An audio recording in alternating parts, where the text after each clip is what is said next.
Vishwabharat TV.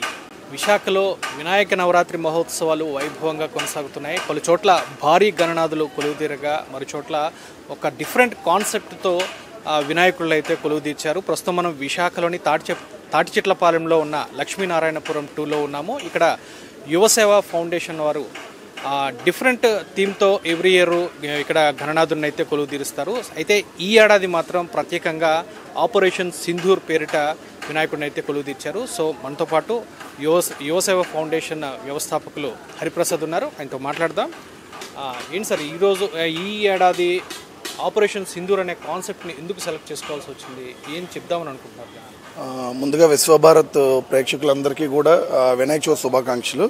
So ఈ ఏడాది ఈ కాన్సెప్ట్ ముఖ్యంగా తీసుకోవడానికి ముఖ్య కారణం అందరికీ తెలుసు, ఏప్రిల్ 23 ఏదైతే మన భారతదేశంలో ఉన్న ప్రతి భారతీయుడు కూడా చాలా దయానీయ స్టేజ్. ఎందుకంటే 23 పెహల్గామ్ ఇన్సిడెంట్ జరిగింది. ఆ రోజు మన స్త్రీమూర్తులు ఏదైతే మనం ఒక స్త్రీని భారతమాతతో మనం పోలుస్తాం మన ఇండియా, అటువంటి స్త్రీమూర్తి జోలికి ఏదైతే ఉగ్రవాదులు ఉన్నారో పాకిస్తాన్ ఉగ్రవాదులు, సో జెంట్స్ అందరినీ చంపేసి కళ్ళెదుటుగా ఫ్యామిలీ మెంబర్స్ అందరినీ విచక్షణారహితంగా దాడి చేసి నుదుటిన ఉన్నటువంటి బొట్టుని చెరిపేసి వెళ్ళి మోడీకి చెప్పుకోండి. సో అంటే ఎంత అవహేళనగా హేళన చేశారంటే మన శ్రీమూర్తిని. మరి అటువంటి వాళ్ళు జోలికి వచ్చిన వెంటనే మనం ధీటైన సమాధానం ఆపరేషన్ సింధూర్ అనే ఒక దీంతో ఏదైతే సెంట్రల్ గవర్నమెంట్ నిర్ణయం తీసుకుందో దాంతో తిరిగి మనం రివర్స్ అటాక్ చేసినప్పటికీ ఈ పండగ పర్వదినాన మనం యాక్చువల్గా నెగిటివ్ మాట్లాడకూడదు. కానీ ఈరోజు దేశవ్యాప్తంగా రాష్ట్ర వ్యాప్తంగా ప్రజలందరూ కూడా ఇంత స్వేచ్ఛగా పండగ చేసుకుంటున్నామంటే అది ఓన్లీ కేవలం ఎంతోమంది వీర జవాన్లు, సోల్జర్స్, సైనికులు వీరమరణం పొంది దేశ సరిహద్దుల్లో వాళ్ళ కుటుంబాలు సైతం వదిలేసి అక్కడ మనందరి కోసం పోరాటం చేస్తున్నారు. అటువంటి వాళ్ళ గురించి పండగ పర్వదినాన వినాయకుడి కిందే చూపిస్తూ ఒక సందేశాన్ని సొసైటీకి ఇవ్వాలి, అంటే సమాజాన్ని మేల్కొల్పే చిన్న ప్రయత్నంతో ఒక ఆలోచన వచ్చింది.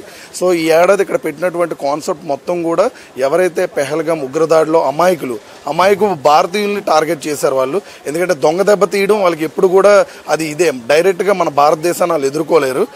అందువల్లే వాళ్ళ అమాయకుల మీద పడి ఏదైతే స్త్రీమూర్తి బొట్టు జోలికి వచ్చారో అదే స్త్రీమూర్తిని ఇక్కడ ఒక భూమి నుంచి వచ్చిన ఒక మహిళని ఇక్కడ బొమ్మ రూపంలో చిత్రీకరించి మట్టి బొమ్మ రూపంలో ఏదైతే ఆపరేషన్ సింధూర్లో మనకి 2 ladies, naval officer, air force officer, 2 మేడంల చేత ఏదైతే మనం ధీటైన సమాజం వాళ్ళ స్థావరాలు కొట్టాం, టెర్రరిస్టులు ఉన్నటువంటి స్థావరాలు కొట్టాం, ఆ సింధూర్కి వచ్చినటువంటి ఏదైతే విక్టరీ వీరతిలకం ఉందో ఆ ఆపరేషన్ సింధూర్లో వాడినటువంటి మిసైల్ ఏదైతే మిసైల్ ఏందో దానికి నామకరణం కూడా చేశారు బ్రహ్మోస్ అని. ఆ బ్రహ్మోస్ మిసైల్నే ఇక్కడ పందిర్లో మట్టితో తయారు చేయించి సాక్షాత్తు ఆ మిసైల్ మీద వినాయకుడు వెళ్తున్నట్టుగా చూపిస్తూ అందులో మనం విజయం సాధించాం. కాబట్టి ఆ వీరతిలకం అగ్ని జ్వాల నుంచి వెలువన్నటువంటి వీరతిలకాన్ని మరలా స్త్రీమూర్తికి దుద్దినట్టుగా ఇక్కడ మెయిన్ విగ్రహాన్ని అయితే పెడుతూ చుట్టుపక్కల ఏదైతే ఉందో పెహల్గామ్ని మరొక్కసారి, అంటే మనందరం కూడా ఆనందహేళల్లో ఉన్నాం. కానీ ఏడాది పెహల్గామ్ దాడిలో చనిపోయినటువంటి అమాయకులు ఎంతోమంది ఉన్నారు. సో వాళ్ళందరూ ఎందుకంటే చాలా బాధలో ఉన్నారు, వాళ్ళకి ఈ కాన్సెప్ట్ని అంకితం చేస్తూ ఏదైతే వీర జవాన్ మురళీ నాయక్ గారు, సో యంగ్ సోల్జర్, వాళ్ళ పేరెంట్స్ కూడా నేను ఇక్కడికి ఇన్వైట్ చేయడం జరిగింది. అంటే ఇదేదో పేరు కోసమో పబ్లిసిటీ కోసమో వెరైటీ అని కాదు, ఒక కాన్సెప్ట్ మనం చేస్తున్నాం అంటే నాకు నిజంగా రియల్ అచీవ్మెంట్ అని చెప్పుకోవాలి. ఎందుకంటే మురళీ నాయక్ వాళ్ళ పేరెంట్స్ నాకు అద్భుతంగా రెస్పాండ్ అయ్యారు ఈ కాన్సెప్ట్ చూసి. సో హరి గారు మా అబ్బాయిని మళ్ళీ మరోసారి పండగ రోజు వాళ్ళ మదర్ కూడా నాతో మాట్లాడారు, మురళీ నాయక్ వాళ్ళ పేరెంట్స్. అంటే ఎందుకంటే వీర జవాన్ అంటే దేశానికి ఒక్కగానొక కొడుకుని వాళ్ళు త్యాగం చేశారు. 2 తల్లిదండ్రులు ఇప్పుడు వాళ్ళకి ఎవరు కూడా లేరు, కానీ మన భారతీయులందరూ ఉన్నామన్న ధైర్యం వాళ్ళకి కల్పించాలి. పండగ రోజు కూడా ఈ థీమ్ చూసిన తర్వాత ఇటువంటి దేశం కోసం నా కొడుకు చనిపోయాడా అని నాకు మురళీ నాయక్ గారు చెప్పడం చాలా ఆనందం వేసింది. ఆయన ఈ కాన్సెప్ట్ అంతా చూసి కూడా దేశ యువతకి పిలుపుని కూడా ఇచ్చారు, మా అబ్బాయిలాగే చాలామంది దేశ సైన్యంలో చేరండి, దేశ సేవ చేయండి. ఆ యొక్క కాన్సెప్ట్ని నేను ఆశించే ఈ యొక్క థీమ్ అంతా కూడా ఇక్కడ ప్రజెంటేషన్ చేశాను. ఇక్కడికి వచ్చిన భక్తులందరికీ కూడా, మహిళలకి ఎస్పెషల్లీ ఏదైతే సింధూరం ఉందో ఆ ప్రాముఖ్యతను తెలియపరుస్తూ ఆ సింధూరం ప్యాకెట్ వినాయకుడి సన్నిధానంలో పూజింపబడిన సింధూరాన్ని ప్రతి మహిళలకి డిస్ట్రిబ్యూట్ చేయడం, అలాగే వచ్చిన యువతకి చెడు మార్గాలకి పోవద్దు, ఒక మురళీ నాయక్ లాంటి జవాన్ని ఇన్స్పిరేషన్గా తీసుకొని ఒక దేశ సేవలో మంచి పేరు ప్రఖ్యాతులు తెచ్చుకొని దేశ సర్వీస్లో నిమగ్నం అవ్వాలని యువతకైతే నేను పిలుపునిస్తాను సార్. వెరీ గుడ్ అండి. అంటే మీరు చేసే ఈ ప్రయత్నం అయితే చాలా బాగుంది. ఎందుకు అంటే ఇక్కడ వినాయక నవరాత్రి మహోత్సవాలు అంటే రకరకాల హంగులు హార్బడ్డాలు ఇవన్నీ చేస్తూ ఉంటారు. కానీ ఇక్కడ మీరు ఏంటంటే సొసైటీకి ఒక మెసేజ్ ఇవ్వాలని చెప్పేసి సింధూర్ ఆపరేషన్ సింధూర్ అనే కాన్సెప్ట్ని ఇక్కడ ప్రజెంట్ చేశారు. సో రెస్పాన్స్ ఎలా ఉందంటే భక్తులు కానీ ఇక్కడ లోకల్ ఉన్న పీపుల్ కానీ దర్శించుకునేందుకు వచ్చేవారు కానీ ఎలా ఫీల్ అవుతుంది సార్? రియల్లీ ఇది నేను 4 నెలలు కష్టం సార్, అంతా కూడా మట్టితో చేసి. ఎందుకంటే ఈ ఏడాది రియల్లీ వెరీ హ్యాపీ. వైజాగ్లో ఉన్నటువంటి సోషల్ మీడియా ఇన్ఫ్లుయెన్సర్స్ కానీ మీడియా సోదరులు కానీ అందరూ కూడా నిస్వార్థంగా వచ్చి నేను చేస్తున్నటువంటి ఈ డిఫరెంట్ ప్రయత్నాన్ని పబ్లిక్లోకి, అంటే ఈ 4 గోళ్ల మధ్య ఉండిపోకూడదు, ఇంత పర్ఫెక్ట్గా ఇంత వినూత్న ప్రయత్నం చేసిన మా కాన్సెప్ట్ని అందరూ కూడా ఒక బయటికి స్ప్రెడ్ అయితే చేశారు. ఆ స్ప్రెడ్డింగే మురళీ నాయక్ వాళ్ళ పేరెంట్స్ ఎక్కడ అనంతపురం జిల్లా ఆ పేరెంట్స్ వరకు వెళ్ళి వాళ్ళు నాకు కాంటాక్ట్ చేసి ఆ వీడియో పంపించడం అనేది చాలా హ్యాపీ. అండ్ ముఖ్యంగా మన వైజాగ్ నగర పోలీస్ కమిషనర్ గారు కూడా 2 రోజుల కిందటే ఆయన వైజాగ్లో చాలా పందిర్లు ఉన్నాయి, పెద్ద పెద్ద విగ్రహాలు పెట్టినవి ఉన్నాయి, కానీ ఎక్కడికి వెళ్ళాయి. కానీ ఈ కాన్సెప్ట్ మట్టుగా తిలకించడానికి ఆయన వచ్చి ½ అవర్ స్పెండ్ చేసి ఏదైతే మాక్ డ్రిల్ ఆయన ఒకటే మెసేజ్ ఇచ్చారు, మనకి ఆపరేషన్ సింధూర్ పెహల్గాం అనేది ఆల్రెడీ ఇన్సిడెంట్స్ అయిపోయాయి. కానీ ఇప్పుడు మన భారతదేశం అలర్ట్ అవ్వాల్సిన పని ఏంటంటే ఆ రైట్ సైడ్లో నేను పెట్టాను. మాక్ డ్రిల్ అంటే ఏంటో కూడా చాలామందికి తెలియదు. అంటే యుద్ధ ప్రతిపాదకన 2 రోజులు అవేర్నెస్ చేశారు. కానీ మనం నెక్స్ట్, ఎందుకంటే సిపి గారే డైరెక్ట్ మెసేజ్ ఇచ్చారు, మన ఇండియాలో పరిస్థితి బాగలేదు, మళ్ళీ ఏ రూపంలో అయినా ఈ ఉగ్రవాదులు ఈ ఎవరైతే ఊరకుక్కలు ఉన్నాయో పాకిస్తాన్ వాళ్ళు మళ్ళీ మనల్ని అటాక్ చేసే ప్రమాదం ఉంది, కాబట్టి అలర్ట్ అవ్వాల్సిన అవసరం ఉంది. ఎవరైతే రెడ్ జోన్స్లో ఉన్నారో కొన్ని జిల్లాలు ఆల్రెడీ అప్పుడులో మనకి రిలీజ్ చేశారు, అటువంటి వాళ్ళందరూ యువతని సిపి గారే డైరెక్ట్గా అడిగారు, పోలీస్ సిబ్బందితో ఏ విధంగా మనం మమైకమై పనిచేయాల్సి ఉంటుంది, యుద్ధ ప్రతిపాదకన ఏవైనా బాంబ్ బ్లాస్ట్లు అయినా ఏవైనా ఫైర్ ఇన్సిడెంట్లు అయినా ఇక్కడ కళ్ళు కట్టినట్టుగా మాక్ డ్రిల్ సారాంశాన్ని కూడా పందిర్లో చూపిస్తున్నాం. అంటే ఎంటైర్ థీమ్ ఏంటంటే జరిగింది, నెక్స్ట్ మనం ఏం ప్రికాషనరీ తీసుకోవాలి, ఒకవేళ యుద్ధం ప్రకటిస్తే ఈ మాక్ డ్రిల్ అనేది ఎంతవరకు పబ్లిక్లో అవేర్నెస్ తీసుకొస్తుంది అన్న థీమ్తో వచ్చిన డివోటీస్కి కూడా చెప్తున్నాం. ఎందుకంటే ఇక్కడ ఒక మూషికం సైరన్ మోగిస్తూ అనౌన్స్మెంట్లు చేస్తూ, సో ఆ టైంలో పబ్లిక్ ఎలాగ అలర్ట్ అవ్వాలి, ఎటువంటి ప్యానిక్ అవ్వకుండా పాండమిక్ సిచ్యువేషన్లో దాన్ని ఎలాగ ఎదుర్కొనాలి. ఎందుకంటే మన ధైర్యమే ఎదుట ఉన్నటువంటి శత్రువుకి పిరిగితనంతో పారిపోతాడు. మనమే కానీ ఆ పాండమిక్ సిచ్యువేషన్ భయపడి బాంబులు వేసేస్తారు అది ఇదని ఇదైతే కనుక చాలా ఇబ్బందులు ఎదుర్కొంటాం.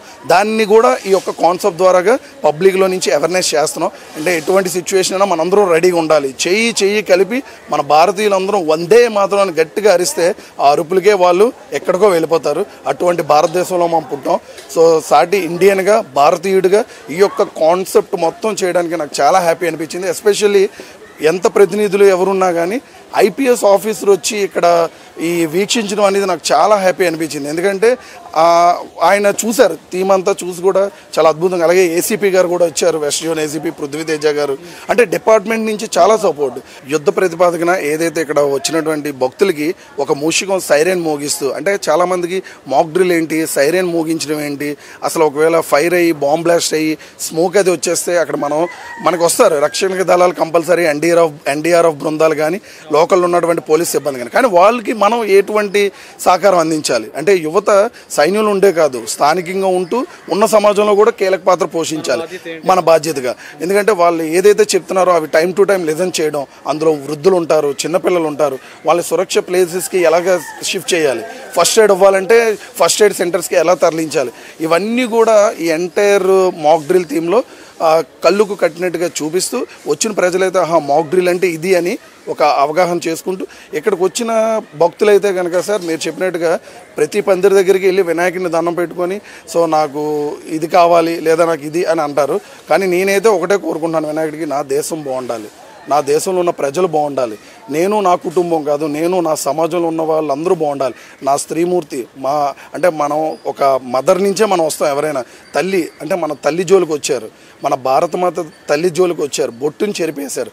అటువంటి సన్నివేశాన్ని నాకు కలిచివేసి అందుకే నేను ఈ ఏడాది ఇది ఉక్కుపాదం మోపే విధంగా, అంటే వాళ్ళకి ఇది అంతం కాదు ఆరంభం. తప్పకుండా మనం దీటైన సమాధానం మళ్ళీ త్వరలోనే చెప్తాం. ఎందుకంటే కొన్ని సమస్యల వల్ల మొన్న ఆగింది కానీ యుద్ధం, కానీ ప్రతి ఒక్క భారతీయుడికి కూడా, ఎందుకంటే మన వైజాగ్లో చంద్రమౌళి గారు, ఎందుకంటే ఆయన కార్యక్రమానికి కూడా నేను వెళ్ళాను, 25 తోటాలు ఒక హెడ్లో. ఎందుకంటే మనం ఎవరికో జరిగింది, ఎక్కడో పెహల్గాంలో జరిగింది, కానీ మన ఇంట్లో జరిగితే మనం ఎలా ఫీల్ అవుతాం.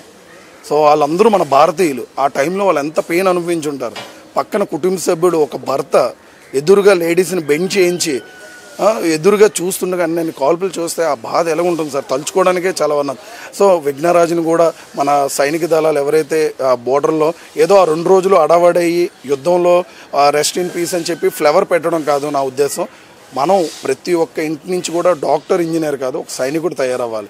పేరెంట్స్లో కూడా ఒక అవగాహన రావాలి. ఎందుకంటే మురళీ నాయక్ పేరెంట్స్ ఒక్క కొడుకే, కానీ వాళ్ళు నిస్వార్థంగా సైనిక దళం అగ్నివీర్లో సెలెక్ట్ అయ్యి ఆ అబ్బాయి ఈరోజు వీరమరణం పొందాడు. ఆ గౌరవం ఎవరికీ రాదు. దేశం జాతీయ జెండా అనేది అది అందరికీ దక్కదు. ఆ గౌరవం మనం ప్రతి ఒక్కరూ పుడతాం, చనిపోతాం. ఈ ఉన్న క్షణాల్లో ఎన్నో జరుగుతాయి, కానీ మన భారతమాత జెండా అనేది ఒంటి మీద పడాలి అంటే అది ఎంతో పెట్టుబడి ఉండాలి. సో పేరెంట్స్ కూడా ఒక అవేర్నెస్ ఉండాలి. అంటే యుద్ధంలో జాయిన్ అయితే మా అబ్బాయి చనిపోతాడేమో, అది ఎందుకంటే అది అదృష్టం, దైవ సంకల్పం. కానీ ఫస్ట్ ఏదైతే అనాగరికత ఉందో ఆర్మీలోకి వెళ్తే నెగిటివ్ థాట్స్ వదిలేయాలి. చాలామంది పేరెంట్స్ పాపం పిల్లలు యూత్కి సైనిక దళాల్లో చేరుదామన్న పేరెంట్స్ కూడా, అంటే నేను తప్పు పట్టట్లేదు, ఆ ఉన్న బ్లడ్ రిలేషన్ వల్ల మా పిల్లలు వెళ్తే ఏమైపోతారో, కానీ అది తుడిచిపెట్టేయండి. ఎందుకంటే పుట్టిన ప్రతి ఒక్కడు మరణిస్తాడు, కానీ దానికి ఆ మరణానికి ఒక అర్థం, అదే మనకి నిలువెత్తు నిదర్శనం. యంగ్ సోల్జర్, అంటే చాలామంది సోల్జర్స్ చనిపోయారు. మురళీ నాయక్ పేరు ఎందుకు బయటకు వచ్చిందంటే చిన్న వయసు, యుక్త వయసు, అందులో ఒకే ఒక కుమారుడు. సో అటువంటి వాళ్ళని యూత్గా తీసుకొని పేరెంట్స్ కూడా ఎంకరేజ్ చేయండి దేశ సైన్యంలో. ఎందుకంటే చాలామంది చేరాలి. నాకు 2 పిల్లలు ఉన్నారు, మా అబ్బాయిని కూడా చిన్నప్పటి నుంచి అంటే ఈ విలువలతో పెంచాలి. అంటే ఏదో ఎవరో పంపిస్తారు సైన్యంలో, ఎవరో చేరుతారు కాదు, మన ఫ్యామిలీ నుంచి ఎందుకు ఒకరు వెళ్ళకూడదు అనేది నా కాన్సెప్ట్. మీ ఆలోచన చాలా బాగుంది, కాన్సెప్ట్గానే ఇక్కడంతా బాగుంది. అయితే ఇక్కడ గొప్ప విషయం ఏంటంటే వినాయక విగ్రహాన్ని ఏదైతే ఉందో దాన్ని ఏమాత్రం మార్చలేదు. ఎందుకంటే చాలా చోట్ల మనం చూస్తూ ఉంటాము, వినాయకుడికి డిఫరెంట్ ఫ్యాషన్ డ్రెస్సులు వేసేసి ఆ వినాయక రూపానికి అది ఎలా చెప్పాలో అర్థం కాదు. అంటే ఆ దైవత్వాన్ని కూడా లేనట్టుగా చూపిస్తూ చాలా దారుణంగా ఉన్నాయి పరిస్థితులు. కానీ మీరు ఎక్కడ ఈ కాన్సెప్ట్ అయితే మీరు చాలా బాగా ప్రజెంట్ చేయగలిగారు. అంటే సైనికుడికి మూషికాల్ని మాత్రమే వినియోగించి వాటికి డ్రెస్సెస్ వేయడం కానీ ఇది చేశారు, కానీ వినాయక విగ్రహాన్ని మాత్రం ఎక్కడ డిస్టర్బ్ చేయలే. సో ఇది మాత్రం చాలా గొప్పగా ఉంది చెప్పాలంటే. అంటే మీకు అది చేయడం ఇష్టం లేకనా, లేదంటే భక్తి భావంగా ఇదవుతుందని చెప్పేసి ఎందుకు అలా చేయాలి? గతంలో కూడా గడిచిన 20 సంవత్సరాలుగా అంటే ఇక్కడికి పందిరి వద్దకు వచ్చిన భక్తులు అంటే ప్రసాదంతో పాటు ఒక సందేశం ఇవ్వాలనేది ఒక ఆలోచన. కానీ ఆ సందేశాన్ని ఇవ్వాలని చెప్పి మనకి వయసు పైబడిన వాళ్ళు వస్తుంటారు పందిరి వద్దకి. వచ్చిన వెంటనే ఫస్ట్ మనకి టెంపుల్కి వెళ్ళినా ఏదైనా ఒక పిలిగ్రిమ్కి వెళ్ళినా ఫస్ట్ మనం భగవంతుని దర్శించుకోవడానికి వెళ్తాం. సో మిగతాదంతా సెకండ్ ఆప్షన్. సో మనం ఎవరైతే ఇక్కడికి వచ్చారో వాళ్ళ మైండ్ని మనం డిస్టర్బ్ చేయకూడదు. గుడికి ఎందుకు వెళ్తారంటే ఏదో కష్టంలో ఉన్నట్టు వస్తారు, ప్రాబ్లమ్స్లో ఉన్న వాళ్ళు వస్తారు. సో ముందు వాళ్ళ వ్యక్తిగత ఆధ్యాత్మికత ఏదైతే పెద్దల పురాణాల నుంచి వస్తున్నాయో భగవంతుడు రూపాన్ని మార్చేస్తే మనం ఏమవుతాం సార్? మనం మనుషులం, మనకు ఆ రైట్స్ లేవు. ఎందుకంటే మన మీద ఒక సుప్రీం న్యాచురల్ పవర్ పైన ఏదో ఒక శక్తి ఉందని, అంటే హిందూ, ముస్లిం, క్రిస్టియన్ ఒక్కొక్కరు ఒక్కొక్క అన్య మతస్థులుగా ఒక పవర్ను మనం అందరం ఆరాధిస్తుంటాం భారతదేశంలో. కానీ వాళ్ళని మనం మార్చే రైట్ మనకు ఉందా? ఒక్క క్వశ్చన్ మార్క్. ఎందుకంటే అది మనకి నిర్మమాటంగా లేదు. ఎందుకంటే మనం దేవుణ్ణి మనిషిని ఎలా చేస్తాం? ఇప్పుడు ఇదే వినాయకుడికి ఈ పందిర్లో రాష్ట్రమంతటా దేశమంతటా ఆపరేషన్ సింధూర్ చాలామంది చేశారు. So really hats off. ఎందుకంటే దేశభక్తి మీద అందరూ ఔన్నత్యాన్ని తమ ఐడియాస్తో కాన్సెప్ట్తో చేస్తున్నారు. కానీ నా ఉద్దేశం ఏంటంటే వినాయకుడిని ఈ విధంగా పెట్టినా కూడా మన మెసేజ్ వెళ్తుంది. అంటే మిలిటరీ ఆర్మీ డ్రెస్ వినాయకుడికి వేసేస్తే ఇక్కడికి వచ్చిన పెద్దవాళ్ళు ఎవరైతే ఉన్నారో సో స్వామివారి ఏరియాని ఎత్తుక్కునే పరిస్థితి. అంటే మనం ఎవరిని విమర్శించట్లేదు, కొంచెం ఒక్కసారి ఆలోచిద్దాం మిత్రమా.